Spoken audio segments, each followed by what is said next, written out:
What did the minute breakdown look like for the Brooklyn Nets this season? How are there going to be obvious adjustments and improvements from that point of view? The Nets minutes were something of a disaster last season. We want to go through that. We're going to look at how it's set to really, really improve this year. We're going to talk about all of that next. But first, the theme music. You are Locked On Nets, your daily Brooklyn Nets podcast. Part of the Locked On Podcast Network, your team every day.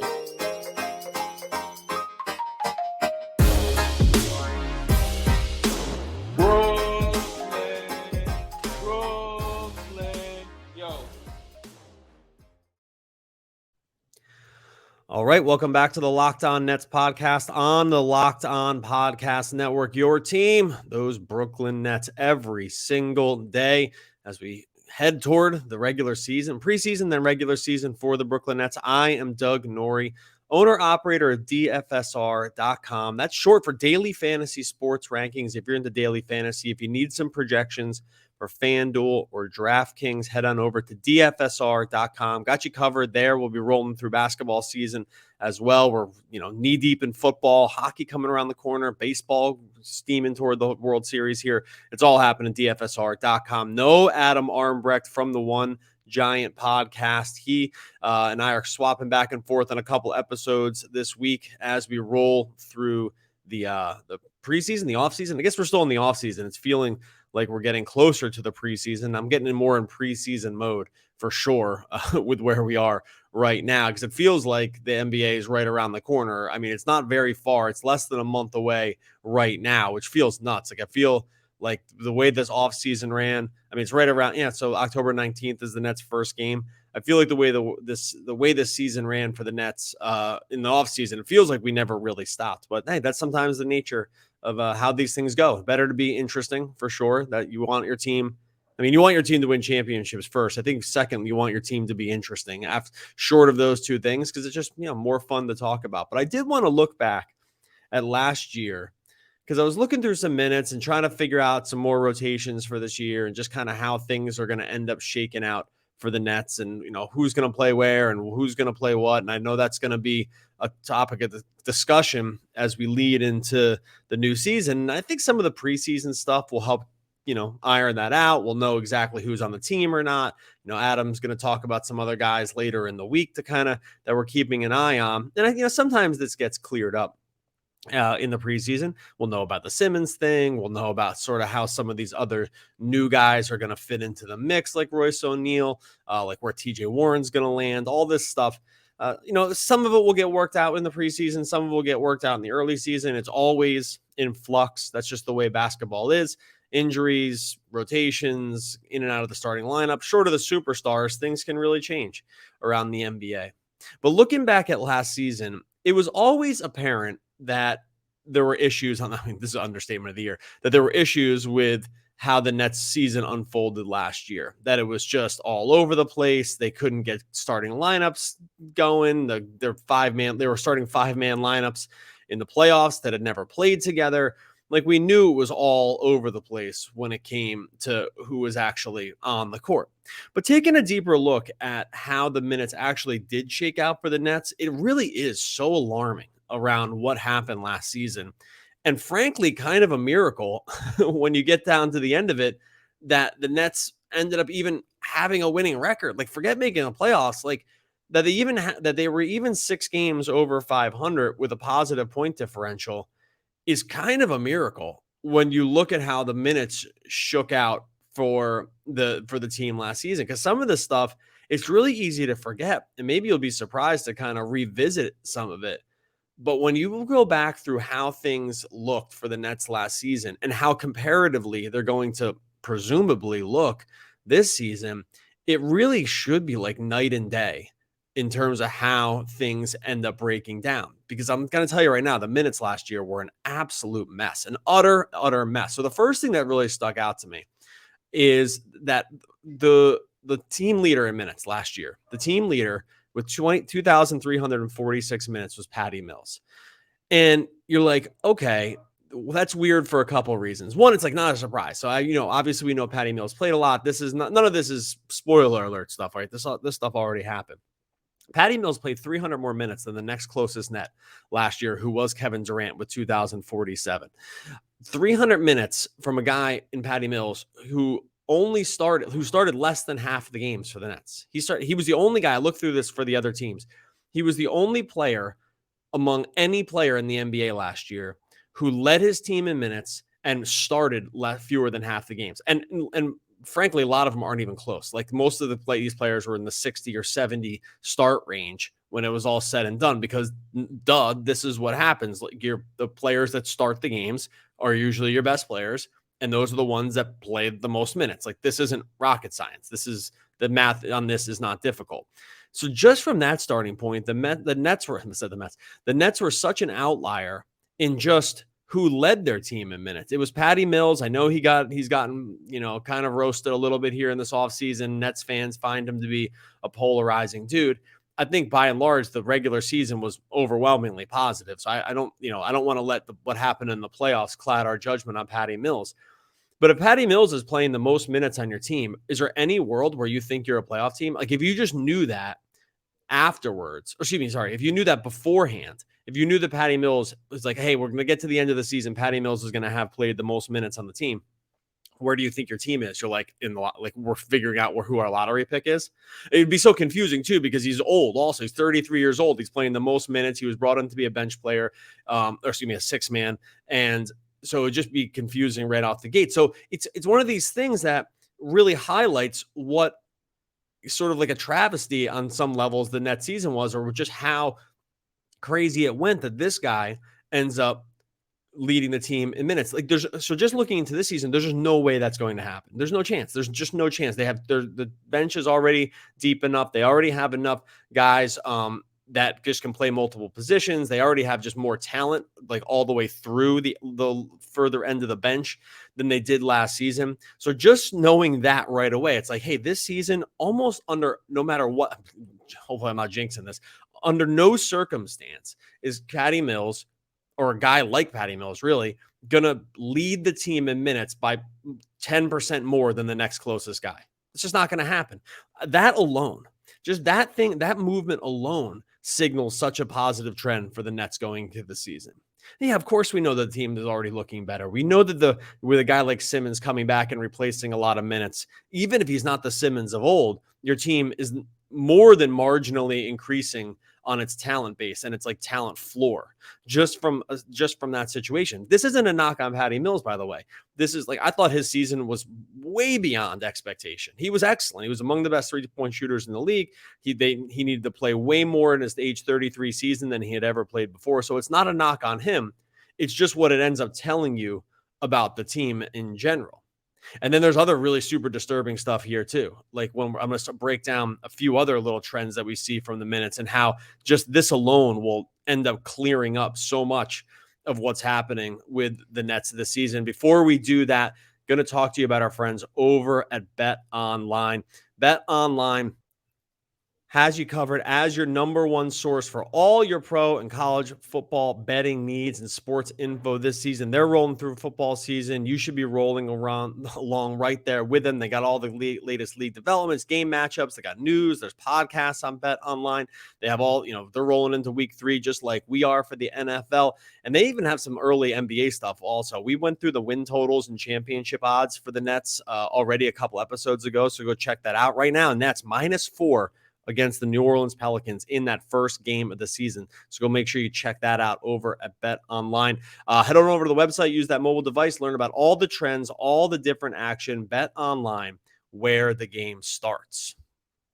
All right, so let's go through a little bit more of what we got to talk about here when it comes to the minutes, because it's not just the Patty Mills thing that is alarming from where the Nets stood in terms of their overall minutes, especially by the time we hit the end of the year. So Durant's second on the team in minutes. Okay, fine. Durant's your second most minutes on the team. It likely means your team is very good. This is exactly why the Nets were able to make the playoffs and have a winning record, because when you can sustain some of these other disturbing minute trends when Kevin Durant is the guy who ends up playing more than 2,000 minutes. Among the teams that made the playoffs last season, only the Clippers had two guys or fewer with fewer than 2,000 minutes on their roster by the time they hit the playoffs. Like, so just as a way to, the Grizzlies were in there too. They technically had two, but Steven Adams was right there at like, he was 2 minutes short of 2,000. So I'm just going to round up and say they had three guys. Good teams that have a lot of cohesiveness by the time the playoffs roll around have had multiple guys that have played lots of minutes and therefore have played a lot of their minutes together. It means their best players are playing a lot. It means that they're developing, structure and systems at work, and there's just time on court together, which is really going to help. It should be no shock to you that Boston had a ton of guys that just played a ton of minutes together last year. One of the huge reasons they were able to make, besides just the talent, they were able to make such a deep playoff run is just because they played a lot together over the course of the season. They had lineups that had played tons and tons of minutes together, and there was just a cohesiveness and an understanding among those dudes that the Nets didn't have. The Nets were like the complete opposite, because after them, if you're looking at 2,000 minutes as just a somewhat arbitrary barometer or like number to set, but I think it's pretty instructive because a lot of the good teams had multiple players that landed into this realm. And remember too, Patty Mills played all these minutes, but was basically ineffective in the playoffs. So you had all these minutes out of him, but it wasn't like you could play him huge minutes in the playoffs because he's just not that kind of guy. Bruce Brown comes in at 1,700 minutes. Then Harden wasn't too far behind at 16. He's not even on the team. So you just lop off those by the time the playoffs roll around. And listen to some of the other guys that are up there on the list in terms of overall like percentage of how much they made up of what went into the Nets season last year. James Johnson, 5th most minutes on the team last year. 5th most, 1191. That's 6% of the Nets' overall minutes. They waived him. They waived him before the playoffs just to so they could convert the Kessler Edwards piece so he could basically ride the bench come the playoffs. Whatever. The move's the move. It wouldn't have swung the playoffs at all. But they went in to the playoffs with their 4th most minutes in Harden gone and their 5th most minutes in James Johnson cut. And, that's 6th most minutes in the team. Number 6 in the team in terms of minutes, Cam Thomas. Cam Thomas played 1,176 minutes this year. It's so easy last year. It's so easy to forget that this is what happened because, again, by the time it was all said and done, he wasn't playing. But, deep into the COVID piece and, just coming off and getting bench minutes, he ended up, and because he was healthy pretty much the whole time, he never got hurt. Cam Thomas played a ton of minutes last season. It's easy to forget because by the time the playoffs roll around, he's not really in the rotation at all. This is just the story of the Nets season. Look at all these ways this is going to improve. Cam Thomas can still play. He's not going to play this many minutes this year, I don't think. I think that would probably be a sign that things went wrong. But again, replacing replace James Johnson's 1,200 minutes with like anybody that the Nets signed in the offseason, and you're already looking at such a vastly improved team this year. It's so obvious. The Bruce Brown minutes, losing those hurt a little bit. They were able to add some length. They were able to add some defensive presence here in the offseason. I think they'll make up those minutes fine enough. If you want to translate, 1,500 to 2,000 minutes out of Ben Simmons this year because he's healthy, that alone cures so much of this. But then Thomas at 1,100 minutes, you're like, holy cow, he played 6% of the Nets' overall minutes on the season. That's nuts. And again, maybe that's just me I've seen this number and I know he ranked really high, and it's still just kind of hard to grasp because of you wouldn't name Cam Thomas among the top 6 biggest contributors for the Nets last season. And when that's not going to happen, you're not going to place his minutes really high. Lamarcus Aldridge, we know he's completely and utterly buried basically by the time the playoffs roll around. He's as the 8th most minutes, and the list goes on. I'm not going to read you each guy.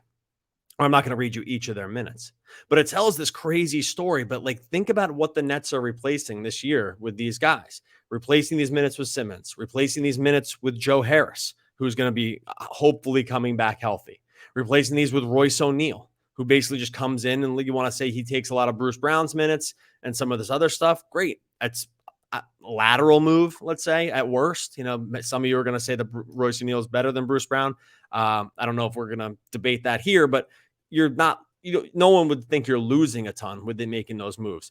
TJ Warren, we get 15 minutes a game-ish out of him. That means that things are going well for him. Maybe he plays more. It's already looking so much better. Then you get Markieff, you get Day'Ron, you get Utah if he's able to convert and make the team. So you can see how this is all lining up from this year. Again, we knew this. We knew this was the case with the Nets last season. We knew that the minutes were really a problem. We knew by the time the playoffs rolled around that they were playing with lineups that kind of were all over the place. And yeah, sure, the trade deadline gets in the way of this because you bring in a guy like Seth Curry, who, had he been on the team the whole season, would have played tons more. Andre Drummond, had he been on the team since the trade deadline or before the trade deadline, I know that can't happen, but his minutes would have been so much higher. They just had a ton of minutes that had gone into the Sixers. So the trade deadline, messes around with this a little bit. But again, it just speaks to how crazy the situation was for the Nets. Listen, this is another crazy number. So I mentioned these guys. So Patty Mills, James Johnson, Cam Thomas, Lamarcus Aldridge, Kessler Edwards, Blake Griffin, DeAndre Brembry, remember him? Daron Sharp, David Duke Jr. Those guys made up 48% of the Nets' total regular season minutes last year. 48%, almost half of the Nets' overall total minutes were made up of Patty Mills, James Johnson, Cam Thomas, Lamarcus Aldridge, Kessler Edwards, Blake Griffin, DeAndre Brembry, Daron Sharp, David Duke Jr. You could even throw Goran Dragic. If we throw a Goran Dragic in there, by the way, we get to like 50%. Dragic, I didn't want to put him in there because like his play was pretty positive all around, and not taking huge digs at these guys. I'm just saying that like if this is the list, you have a 33-year-old in Mills, a 34-year-old in James Johnson, a 20-year-old in Cam, who's got major holes in his game, a 36-year-old in Lamarcus Aldridge, a 21-year-old in Kessler Edwards, Blake at 32, but he plays like he's 38. Bembry, who wasn't even on the team anymore. Dragic is 35. Sharp is 20. David Duke Jr. is 22. So like half of your minutes last season were either dudes who were 1 foot into the NBA grave or guys who basically were so green that they need multiple seasons to, realize maybe some future NBA potential. This is crazy, man. This is so crazy. This alone should make Nets fans so bullish on like what this season can be. And I know we know all the reasons. Like I know we know that this season is set to get better. Right? It's just like it makes sense. Like we've added stuff in the background. We've added bench. We've added these dudes. We've added players that are real NBA guys now. We're not just super old buyout guys that the Nets were kind of putting around on the roster last year. I didn't even mention Paul Millsap. Like if we add Paul Millsap's minutes into it, he played 270 minutes. We get to 50%. Yeah, we get to 51%. If I throw in Dragic and I throw in Millsap, we get to 51% of the Nets overall minutes come from those guys. And Millsap definitely fits the I'm old bill because he's 36 years old. So it was like if you're over 32 years old or you're under 22 years old and like a lower draft pick, that was who played 51% of the Nets minutes last season. So looking at it from that perspective, like you have to just feel so positive about it. I know we know how this kind of rolled, but I think sometimes just seeing the numbers, having it laid out into what the actual percentages are, it does go to show you just how crazy this season was for the Nets last year. Like a real an all-timer in terms of what happened with them and then actually making the playoffs and getting Kyrie back and losing Harden and not having Simmons, all that other stuff. If you combine, what gets lost is who actually ended up playing the overall minutes. Like that is the piece that ends up looking just totally nuts. So thought that laid out pretty interesting. Thought it was like worth mentioning here just so everyone can kind of quote those numbers to yourself or quote those numbers when you're talking about how among the other just storylines that happened for the Nets last season, they were also, put it on Marks too. Like you want to put it on Marks that these are the guys that ended up having to play a lot of minutes. He has to take some heat for that. We know that the lineups could have looked better. The bench could have looked deeper. They just were a really, really flawed team, all things considered. And when it was all said and done, and that lays at the feet of Marks for sure. Thinking and looking at the group this year, you don't get some of those same feelings. All right, let's close it off real quick. Just remind about some of the stuff with the minutes as we're going to the season. We are just going to be replacing a lot of those minutes with actual NBA guys or guys that will probably are seeing their stock on the rise when it comes to just their overall skill set. I think we're, with a full season of health, just getting Durant, Kyrie, and Simmons, or just saying two of those three guys are healthy, you're adding so many more quality minutes to the mix. Hopefully Joe Harris is back in here as a healthy contributor. We have been a little short on updates with him But there's been no bad news on that front. So the expectation is that he's going to be right back in here. Just getting his minutes over some of those other guys that I mentioned would have made a massive difference just in terms of their spacing, in terms of their shooting, in terms of their ability to generate offense. Harris does do a lot of that stuff for you just because he's among the best shooters in the league. Getting a guy who's among the best shooters in the league back on your team is never a bad thing, no matter what you think of Joe Harris. Like that's obvious. And then even further down the line, remember, a minute ago I was mentioning some of those other guys that made up the minutes to get a full season out of Seth Curry. Again, he would have had a full season had he just been on the Nets. We would have gotten a lot of more quality minutes from him. That was just part of the trade. You want to say, oh, well, his minutes went to Harden instead. Whatever you think of Harden's minutes are going to be better than almost anybody else's. So that's just what it is. But further down the bench, like, look, Patty Mills is going to play less this year. So I don't think there's any risk of that. If you're going to get anything out of TJ Warren here, if you're going to get anything out of Royce O'Neal, which I think we definitely are, I didn't mention Edmund Summer either. If he's able to make the team, Chris Chiozza, I don't know if, Adam briefly mentioned him yesterday, where he ends up landing here, probably not. But there's just such a better outlook in terms of what this group behind the stars looks like now. And I was a little bullish on some of the signings last year, but mostly because it was like, hey, how much do you really need if you have Kevin Durant, James Harden, and Kyrie Irving on your team, how much really realistically do you still need with that team?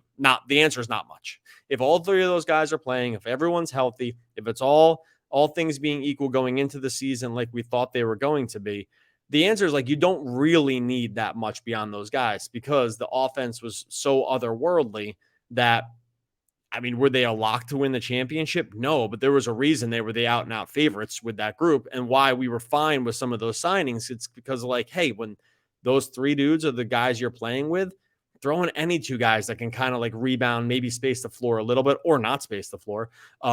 Just be bigger bodies that can just bang underneath and take some hits from other guys, best offensive players and speed bump them for a while. That was going to look fine with the James Johnsons and Paul Millsaps of the world. I think it was when those guys were asked to play way more that it ended up becoming a real problem for the Nets. But I don't think they're just not at the risk of that this season, knock on wood.